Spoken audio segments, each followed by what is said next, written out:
Hello guys, नमस्कार। आप सभी का स्वागत है मेरे इस यूट्यूब चैनल पर। तो हॉस्टल वार्डन की तैयारी कर रहे स्टूडेंट्स के लिए मैं आप सभी की मदद के लिए पिकासो पब्लिकेशन की तरफ से जारी किया गया इस बुक की मदद से मैं आप सभी को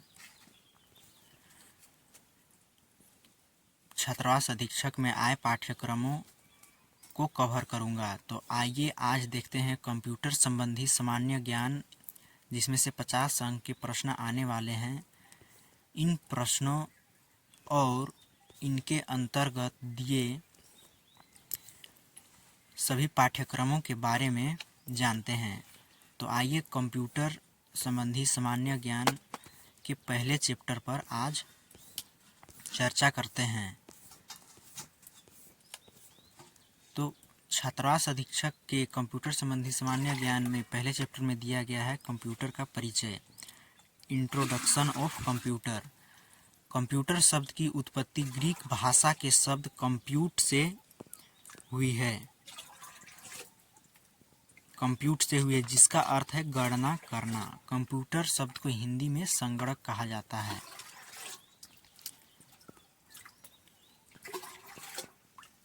कंप्यूटर लैटिन शब्द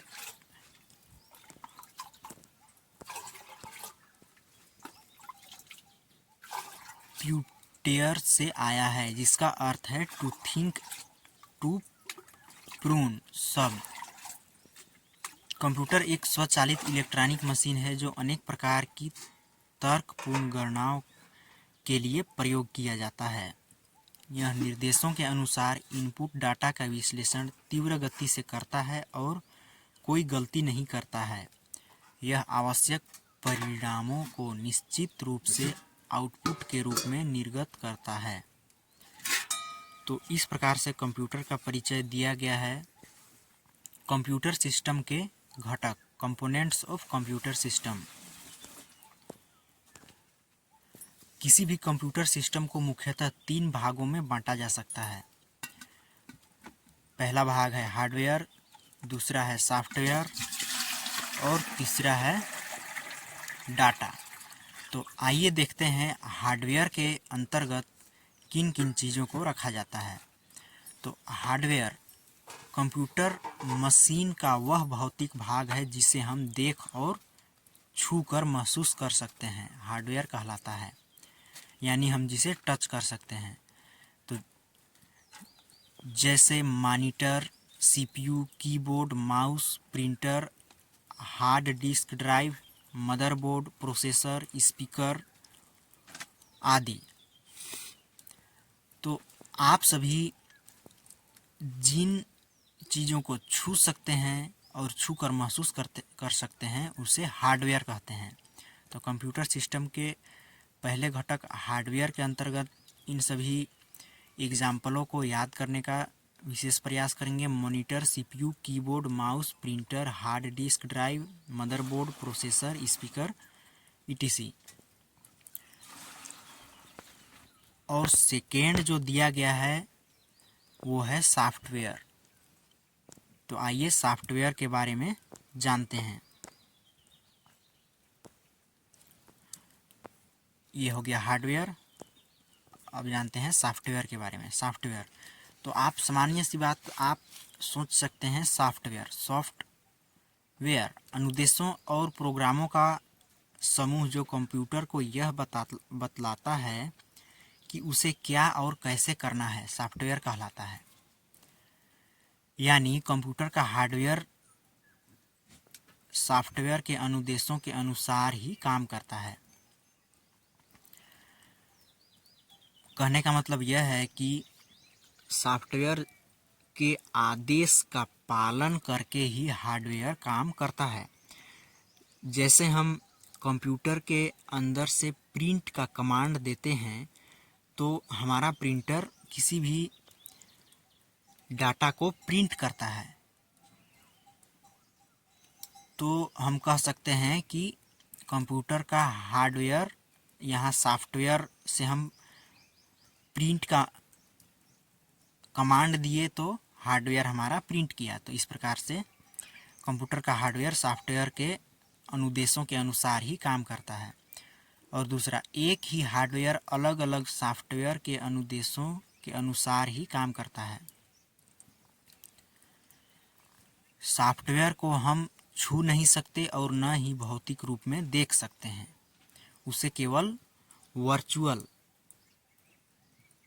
वर्चुअल यानी उसे हम भौतिक रूप में नहीं देख सकते, उसे बस काल्पनिक या कल्पना कर सकते हैं। इस प्रकार हार्डवेयर यदि कंप्यूटर का शरीर है तो सॉफ्टवेयर उसकी आत्मा है।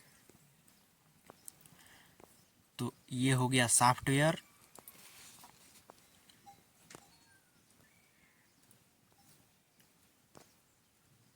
अब हम डाटा के बारे में जानते हैं। तो कंप्यूटर के तीसरे घटक जो हैं वो है डाटा। तो डाटा कच्चे तथ्यों, रॉ फैक्ट्स और सूचनाओं का अव्यवस्थित संकलन है जिसे कोई सार्थक निष्कर्ष नहीं निकाला जा सकता। डाटा अपरिष्कृत अनप्रोसेस्ड सामग्री का संग्रह है। जब डाटा को परिष्कृत यानी प्रोसेस किया जाता है तो वह इंफॉर्मेशन में तब्दील हो जाता है यानी सूचना में बदल जाता है। डाटा दो प्रकार में विभाजित किया जा सकता है। तो ये है डाटा, और डाटा कच्चे तथ्यों और सूचनाओं का अव्यवस्थित संकलन है जिसे कोई सार्थक निष्कर्ष नहीं निकाला जा सकता। डाटा अपरिष्कृत अनप्रोसेस्ड सामग्री का संग्रह है। जब डाटा को परिष्कृत यानी प्रोसेस किया जाता है तो वह सूचना में बदल जाता है। डाटा दो प्रकार में विभाजित किया जा सकता है। तो ये देखिए, डाटा को 2 टाइप्स में विभाजित किया जा सकता है। तो आइए देखते हैं यह 2 प्रकार कौन कौन से हैं। पहला है संख्यात्मक डाटा, न्यूमेरिकल डाटा। यह अंकों से बना डाटा जिसे 0 से 9 तक के अंकों का प्रयोग करके बनाया जाता है। इस तरह के डाटा पर हम अंक गणितीय क्रियाएं कर सकते हैं, जैसे स्टूडेंट्स का प्राप्तांक, कर्मचारियों का वेतन आदि। तो ये हो गया न्यूमेरिकल डाटा, जिसमें 0 से 9 तक के अंकों का प्रयोग किया जाता है। इस तरह के डाटा पर हम अंकगणितीय क्रियाएं कर सकते हैं। इसका प्रयोग विद्यार्थियों के प्राप्तांक, कर्मचारियों के वेतन और बहुत सारे न्यूमेरिकल कार्यों को करने में हमें मदद मिलता है।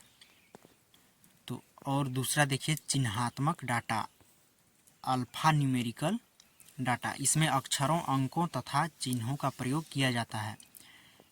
इसमें अंक गणितीय क्रियाएं नहीं की जा सकती, पर इनकी तुलना की जा सकती है, जैसे कर्मचारियों का पता। तो इस प्रकार से डाटा के दोनों प्रकारों के बारे में हम जान चुके हैं, संख्यात्मक डाटा, चिन्हात्मक डाटा। अब आगे चलते हैं,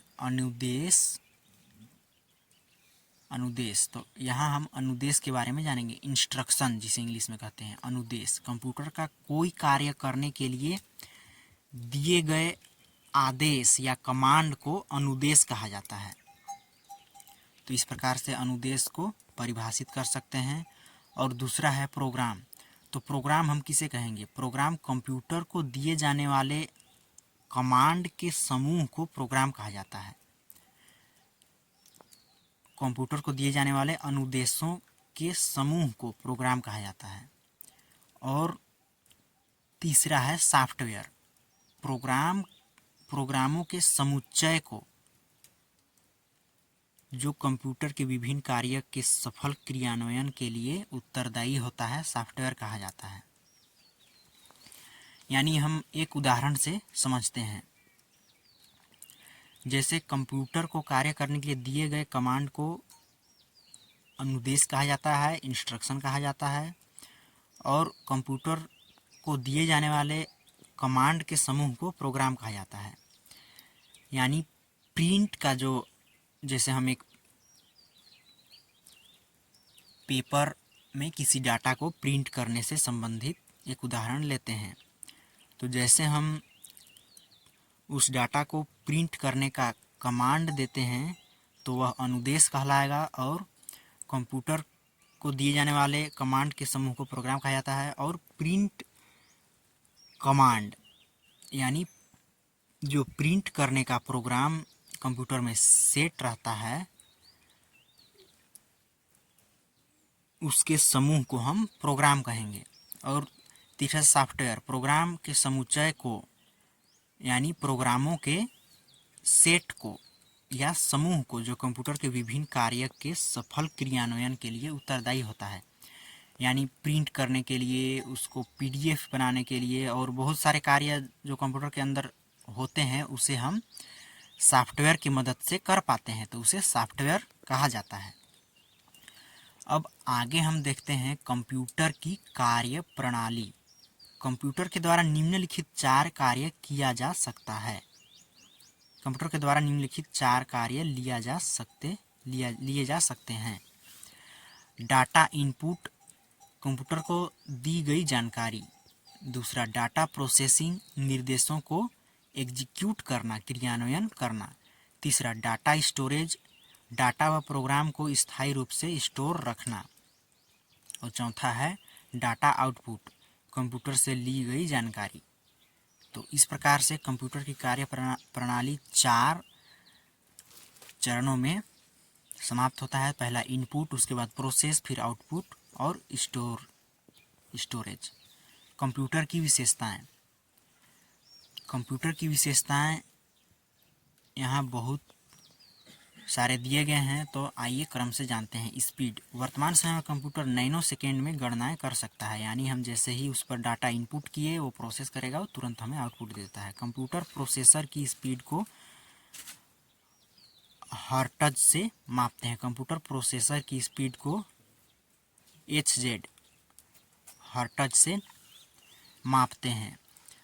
कंप्यूटर की दूसरी विशेषता है स्वचालित, ऑटोमेटिक, यानी वह ऑटोमेटिक एक बार प्रोग्राम किए जाने के बाद वह बिना रुके किसी भी कार्य को कर सकता है।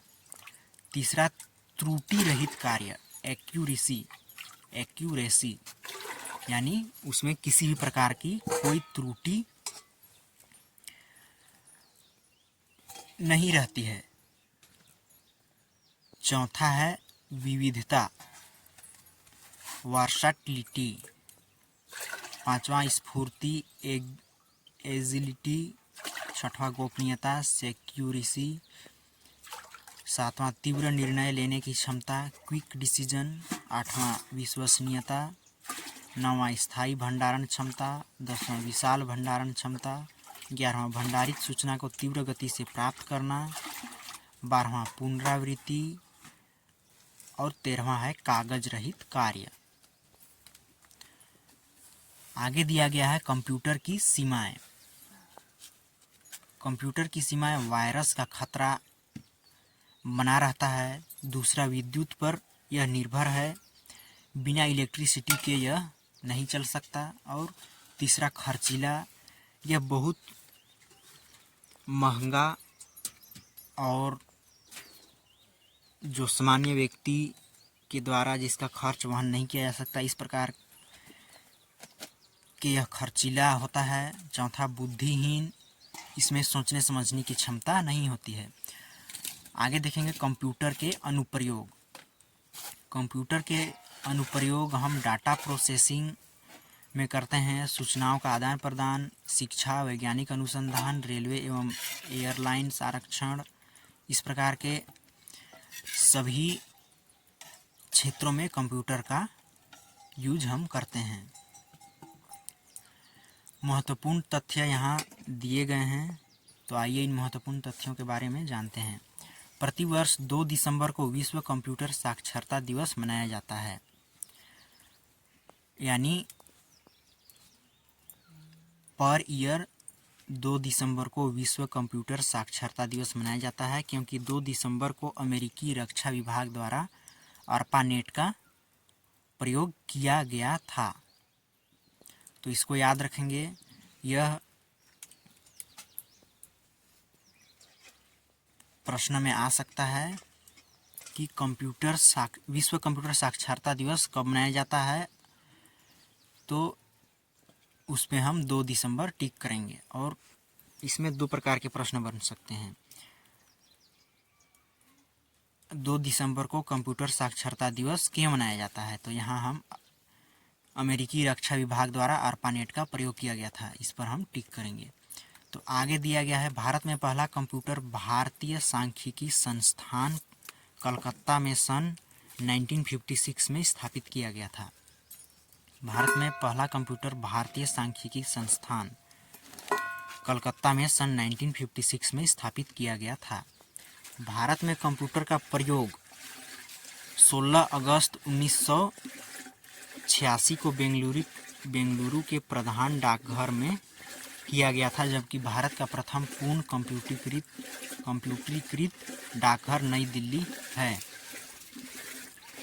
भारत में कंप्यूटर का प्रयोग 16 अगस्त 1986 को बेंगलुरु के प्रधान डाकघर में किया गया था, जबकि भारत का प्रथम पूर्ण रूप से कंप्यूटरीकृत यानी कंप्यूटराइज्ड डाकघर नई दिल्ली है।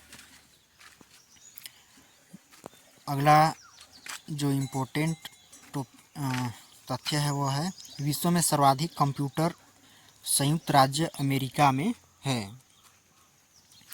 कंप्यूटर साक्षरता का अर्थ कंप्यूटर की कार्य क्षमता की जानकारी या फिर कंप्यूटर से संबंधित विशेष ज्ञान की जानकारी। टेक्स्ट कॉपी करना कंप्यूटर पर आधारित कार्य नहीं है। टेक्स्ट कॉपी करना कंप्यूटर का आधारभूत कार्य नहीं है। सीजी व्यापम पटवारी 2012 में यह प्रश्न पूछा गया था। कंप्यूटर के आधारभूत कार्य कौन से नहीं है, तो वहाँ आप टिक करेंगे टेक्स्ट कॉपी करना। और अगला जो इम्पोर्टेंट महत्वपूर्ण तथ्य है वह है, कंप्यूटर बूलियन बीजगणित पर आधारित होता है। अगला है, कंप्यूटर डेटा विश्लेषण डेटा एनालाइजिंग का कार्य नहीं करता। कंप्यूटर केवल मशीनी भाषा ही समझता है जो 0 और 1 के रूप में कोड रहता है, जिसे हम बाइनरी नंबर सिस्टम कह सकते हैं। तो कंप्यूटर केवल मशीनी भाषा ही समझता है जो 0 और 1 के रूप में कोड रहता है। कंप्यूटर सामान्य रूप से मल्टीमीडिया कंप्यूटर सिस्टम के लिए स्टोरेज डिवाइस आवश्यक नहीं है। समान रूप से मल्टीमीडिया कंप्यूटर सिस्टम के लिए स्टोरेज डिवाइस आवश्यक नहीं है। कंप्यूटर का मुख्य घटक मदरबोर्ड होता है। वह जानकारी जिसे बुद्धिमत्ता होता है ज्ञान कहलाता है। तो ये सभी महत्वपूर्ण तथ्य हैं जो सीजी व्यापम पटवारी में और HWRDP महालेखक इन सभी चीज़ों में कंप्यूटर के अंतर्गत इन प्रश्नों को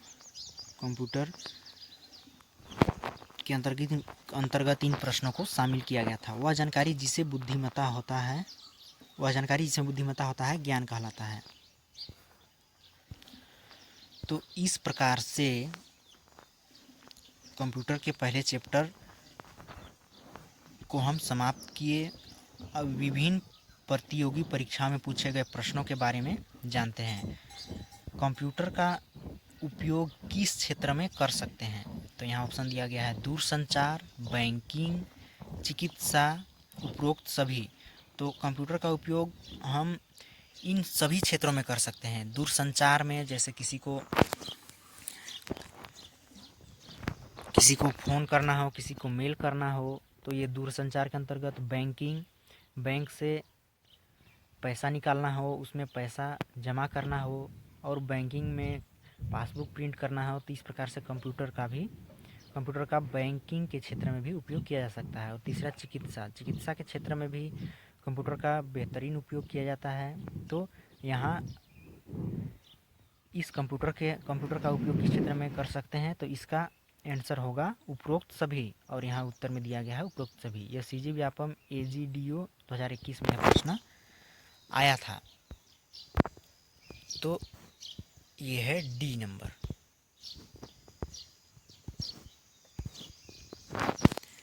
तो इस प्रकार से कंप्यूटर का उपयोग उपरोक्त सभी क्षेत्रों में किया जाता है। अब यहाँ नीचे दिया गया है निम्नलिखित में से कौन सी एक कंप्यूटर की मुख्य क्रिया नहीं है। तो ऑप्शन दिया गया है डेटा संग्रहण, तो डेटा स्टोरेज तो कंप्यूटर की क्रिया है। डेटा भंडारण, डेटा विश्लेषण, डेटा प्रोसेसिंग।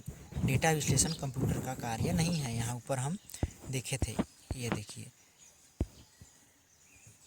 ये यहाँ कंप्यूटर डेटा विश्लेषण का कार्य नहीं करता है। तो यहाँ ये दूसरा का कंप्यूटर में से कौन सी एक प्रमुख कंप्यूटर में से कौन सी एक कंप्यूटर की मुख्य क्रिया, निम्नलिखित में से कौन सी एक कंप्यूटर की मुख्य क्रिया नहीं है। तो यहाँ डेटा विश्लेषण, ऑप्शन नंबर सी इसका उत्तर होगा।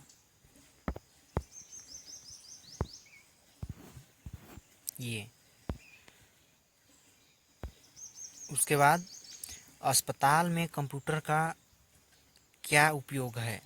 रोगी का प्रवेश करने के लिए, रोगी का रिकॉर्ड रखने के लिए, रोगी का निदान के लिए, उपरोक्त सभी।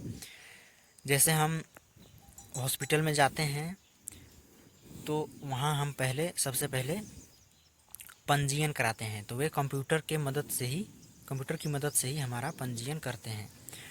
और जैसे ही हम हॉस्पिटल में सभी प्रकार के इलाज कराते हैं और दवाई लेते हैं, तो उन सभी का रिकॉर्ड भी कंप्यूटर के अंतर्गत कंप्यूटर में रखा जाता है। रोगी का निदान के लिए, उपरोक्त सभी। तो यहाँ अस्पताल में कंप्यूटर का उपयोग उपरोक्त सभी कार्यों के लिए किया जाता है। तो इसका आंसर होगा डी।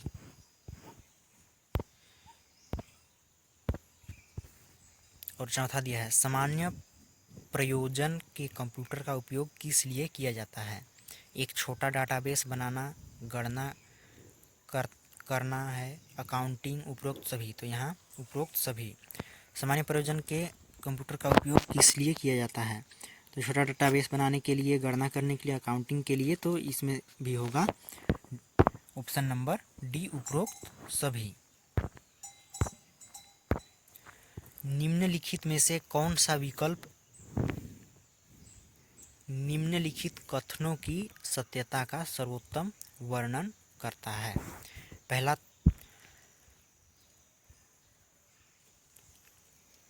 विकल्प जो है वो है सीपीयू का सीयू वह स्थान है जहां डेटा प्रोसेसिंग के दौरान निर्देशों का वास्तविक निष्पादन होता है। सीयू यानी control unit. CPU central processing unit. CPU का सीयू वह स्थान है, यानी सीपीयू का कंट्रोल यूनिट वह स्थान है जहां डेटा प्रोसेसिंग के दौरान निर्देशों का वास्तविक निष्पादन होता है, एक्चुअल एग्जीक्यूशन होता है। और दूसरा जो विकल्प है वह है सीपीयू का एएलयू वह स्थान है जहां डेटा प्रोसेसिंग के दौरान निर्देशों का वास्तविक निष्पादन होता है। सीपीयू का एएलयू अर्थमेटिक लॉजिक यूनिट वह स्थान है जहां डेटा प्रोसेसिंग के दौरान निर्देशों का वास्तविक निष्पादन होता है। तो यहाँ ऑप्शन दिया गया है ए में कथन 1 सत्य है, कथन 2 यानी कथन 1 और 2 दोनों सत्य है। बी में दिया गया है विकल्प 1 सत्य है, विकल्प 2 असत्य है। और सी में दिया गया है विकल्प 1 असत्य है, विकल्प 2 सत्य है। और डी में दिया गया है विकल्प 1 और विकल्प 2 दोनों असत्य है। तो यहाँ हम देखेंगे सीपीयू का सीयू वह स्थान है जहाँ डेटा प्रोसेसिंग के दौरान निर्देशों का वास्तविक निष्पादन होता है। तो कंट्रोल यूनिट में निर्देशों का निष्पादन डेटा प्रोसेसिंग के दौरान निर्देशों का निष्पादन नहीं होता है। सीपीयू का एएलयू वह स्थान है जहां डेटा प्रोसेसिंग के दौरान निर्देशों का वास्तविक निष्पादन होता है। तो यहाँ ऑप्शन नंबर सी होगा, जिसमें कथन 1 असत्य रहेगा और कथन 2 सत्य रहेगा। तो इस प्रकार से सी हमारा उत्तर होगा। तो ये हो गया पांचवा। अब छठवां देखते हैं। निम्नलिखित में से कौन सी सीपीयू की गति मापने की इकाई नहीं है? तो आइए देखते हैं छठवां का उत्तर। MIPS, MFLOPS, GHZ, GB। तो इसमें से ऑप्शन नंबर बी हमारा उत्तर होगा। यह सीपीयू को मापने की, प्रश्न क्या है, निम्नलिखित में से कौन सीपीयू की गति मापने की इकाई नहीं है? तो सीपीयू की गति मापने की इकाई हमारा MFLOPS नहीं है। MIPS है, गीगाहर्ट्ज है, GB है। तो इस प्रकार से हमारा सीपीयू की गति मापने की 3 इकाई है। 3 इकाई यहाँ दिया गया है और एक MFLOPS जो सीपीयू की गति मापने की इकाई नहीं है। तो हमारा उत्तर होगा बी नंबर। आइए जानते हैं 7वां प्रश्न के बारे में। निम्नलिखित में से किसका उपयोग सीपीयू की क्लॉक स्पीड को मापने के लिए होता है? 7वां प्रश्न पूछा है, निम्नलिखित में से किसका उपयोग सीपीयू की क्लॉक स्पीड को मापने के लिए होता है? गीगाहर्ट्ज, अभिधारण काल, अभिगम काल, बीट्स प्रति सेकेंड। निम्नलिखित में से किसका उपयोग सीपीयू की क्लॉक स्पीड को मापने के लिए होता है? तो यहाँ गीगाहर्ट्ज इसका उत्तर होगा, ऑप्शन नंबर ए।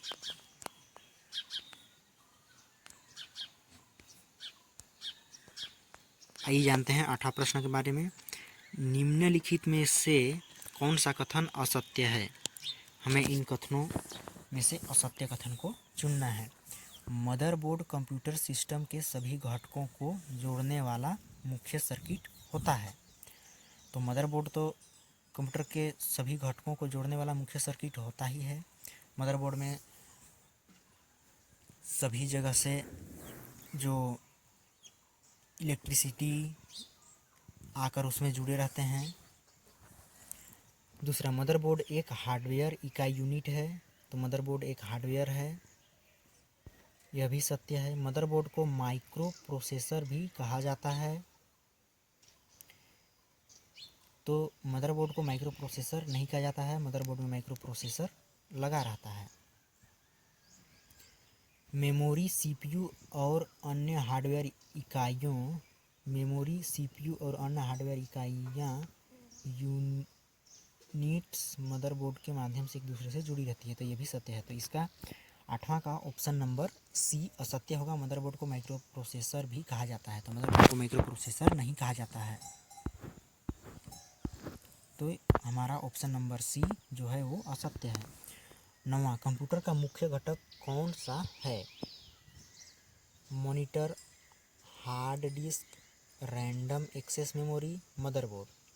तो कंप्यूटर का मुख्य घटक मदरबोर्ड है। मदरबोर्ड के बिना कंप्यूटर एक डब्बे के समान या खोखले कार्टून के समान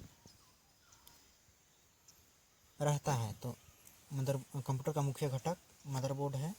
तो हमारा इस 9वें प्रश्न का आंसर हो जाएगा डी। और 10वां प्रश्न देखते हैं। उपयोगी जानकारी प्राप्त करने के लिए डेटा में परिणाम तैयार करने की प्रक्रिया को खालिस्तान के रूप में जाना जाता है।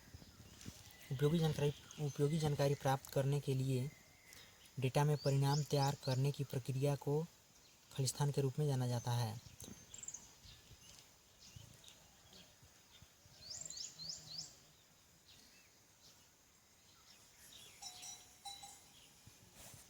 पहला ऑप्शन दिया गया है स्टोरेज, दूसरा आउटपुट, तीसरा प्रिंटिंग और डी नंबर में दिया गया है इनपुट। तो इसमें हमारा उत्तर होगा बी नंबर, आउटपुट।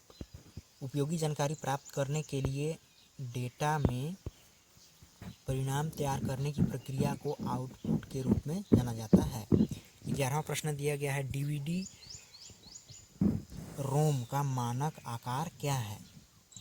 तो डीवीडी रोम का मानक आकार 4.7 GB है। तो हमारा इसमें ऑप्शन नंबर सी इसका उत्तर होगा। गूगल का संस्थापक कौन है? तो गूगल का संस्थापक लैरी पेज, सर्गी ब्रिन। तो इसमें ऑप्शन दिया गया है न तो ए, न तो एक, न तो दो, यानी नहीं एक गूगल का संस्थापक है और न ही दो। और दूसरा दिया गया है बी नंबर में एक तथा दो दोनों गूगल के संस्थापक है। और सी में दिया गया है केवल दो और डी में दिया गया है केवल एक। तो गूगल का संस्थापक कौन है? तो इसमें इसका उत्तर दिया गया है बी नंबर, यानी एक तथा दो दोनों गूगल के संस्थापक हैं इस बुक के अनुसार। जहां आपको डाउट लगे आप ज़रूर उस पर कमेंट करें, मैं आपका कमेंट का जवाब ज़रूर दूंगा। तो आइए अगला प्रश्न 13 नंबर में जानते हैं। 13 नंबर में दिया गया है लैरी पेज के साथ गूगल की यह स्थापना किसने की थी? लैरी पेज के साथ गूगल की सह स्थापना किसने की थी? तो यहाँ हम अभी देखिए सर्गी ब्रिन। तो इसमें option number C Sergey Brin ने लैरी पेज के साथ गूगल की स्थापना की थी। तो इसका उत्तर होगा option number C Sergey Brin. 14 number email के आविष्कारक कौन हैं? तो ईमेल के आविष्कारक हैं रे टॉमलिंसन। ईमेल के आविष्कारक हैं Ray Tomlinson, Tim Berners-Lee, Charles Babbage, Paul Buchheit. तो इसमें ऑप्शन नंबर सी होगा रे टॉमलिंसन। ईमेल के आविष्कारक रे टॉमलिंसन हैं। तो आप टिक करेंगे ऑप्शन नंबर सी पर। 15 नंबर प्रश्न में दिया गया है सीडी का आविष्कारक कौन है? ए नंबर में दिया गया है थॉमस क्लार्क, बी में मार्टिन कूपर, डी में जॉन बार्डिन, सी में जॉन बार्डिन, डी में जेम्स रसेल। तो सीडी का आविष्कारक है जेम्स रसेल। तो आप टिक करेंगे ऑप्शन नंबर डी पर। निम्नलिखित में से कौन सा कंप्यूटर का एक उपयोग है? वर्ड प्रोसेसिंग, गेम्स खेलना, इंटरनेट ब्राउज करना। वर्ड प्रोसेसिंग, गेम्स खेलना, इंटरनेट ब्राउज करना। तो इनमें से 1, 2, 3 तीनों विकल्प सही होंगे। तो 1 तथा 2, 1, 2 तथा 3, 2 तथा 3, 1 तथा 3। तो इसमें वर्ड प्रोसेसिंग भी कर सकते हैं, गेम्स भी खेल सकते हैं, इंटरनेट ब्राउज भी कर सकते हैं। तो 1, 2 तथा 3 आप इस बी नंबर वाले ऑप्शन पर, बी ऑप्शन पर टिक करेंगे। तो आपका हो जाएगा कंप्यूटर में कौन सा निम्नलिखित में से कौन सा कंप्यूटर का एक उपयोग है? वर्ड प्रोसेसिंग, गेम्स खेलना, इंटरनेट ब्राउज करना, ये तीनों विकल्प सही हैं। आइए प्रश्न नंबर 17 को जानते हैं। निम्नलिखित में से कौन कंप्यूटर पोर्ट का प्रकार नहीं है? निम्नलिखित में से कौन कंप्यूटर पोर्ट का प्रकार नहीं है? Parallel, network, backup, USB. तो निम्नलिखित में से कंप्यूटर पोर्ट का प्रकार नेटवर्क नहीं है। तो आप टिक करेंगे ऑप्शन बी पर। आइए जानते हैं अगले प्रश्न के बारे में। कंप्यूटर का प्रोसेसर किस पर चढ़ा हुआ है? Mouse, USB, keyboard, motherboard. तो आप ऑप्शन डी पर टिक करेंगे। कंप्यूटर का प्रोसेसर मदरबोर्ड पर लगा हुआ होता है। आइए अगला प्रश्न के बारे में जानते हैं। CPU जो एक कंप्यूटर का हार्ट यानी हृदय होता है, वह कुछ नहीं परंतु एक तेज खालिस्तान है, रोम है। Option A, option B motherboard, option C hard disk, option D calculator. CPU जो एक कंप्यूटर का हृदय होता है, वह कुछ नहीं परंतु एक तेज कैलकुलेटर है। तो आप ऑप्शन डी पर टिक करेंगे। कुछ नहीं है लेकिन वह एक तेज कैलकुलेटर है। तो अब आइए प्रश्न नंबर 20 पर चलते हैं। जब अंकगणित तर्क इकाई अर्थमेटिक लॉजिक यूनिट और नियंत्रण इकाई कंट्रोल यूनिट ALU और CU को एकल इकाई में संयोजित किया जाता है तो इसे खालिस्तान के रूप में जाना जाता है। Input output unit, central processing unit, memory unit, man unit. ALU और कंट्रोल यूनिट को एकल इकाई में संयोजित किया जाता है तो इसे CPU के रूप में जाना जाता है यानी सेंट्रल प्रोसेसिंग यूनिट। तो आप ऑप्शन बी पर टिक करेंगे। तो ये हो गया 20। अब 21 पर चलते हैं। प्रोसेसर यूनिट निम्नलिखित में से किसका संकलन है? ALU और कंट्रोल यूनिट। तो आप ऑप्शन बी पर टिक करेंगे। तो ये हो गया प्रोसेसर यूनिट निम्नलिखित में से किसका संकलन है? तो ALU और CU अर्थमेटिक लॉजिक यूनिट और कंट्रोल यूनिट। अगला प्रश्न नंबर 22। निम्नलिखित में से कौन सी जगह या जगहें है जहां कंप्यूटर इस्तेमाल होता है?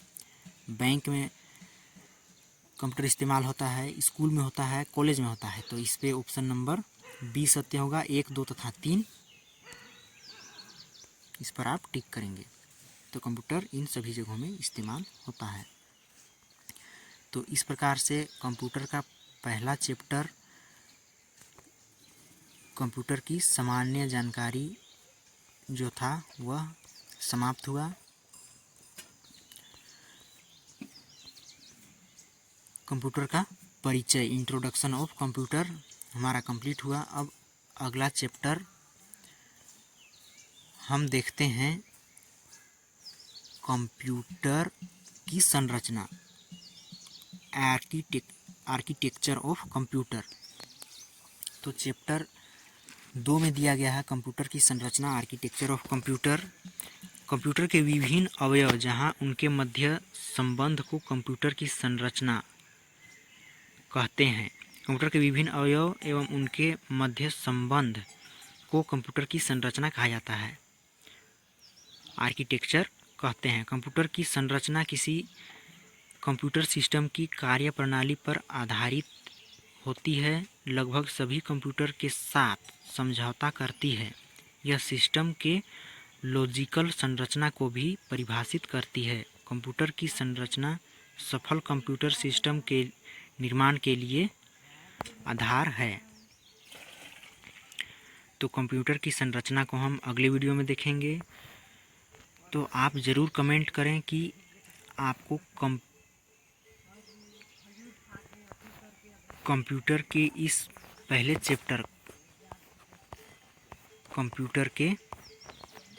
चैप्टर में आपको क्या समझ आया और क्या समझ नहीं आया। आप एक बार ज़रूर कमेंट करें। जहां समझ नहीं आया वहां मैं आपकी मदद ज़रूर करूंगा।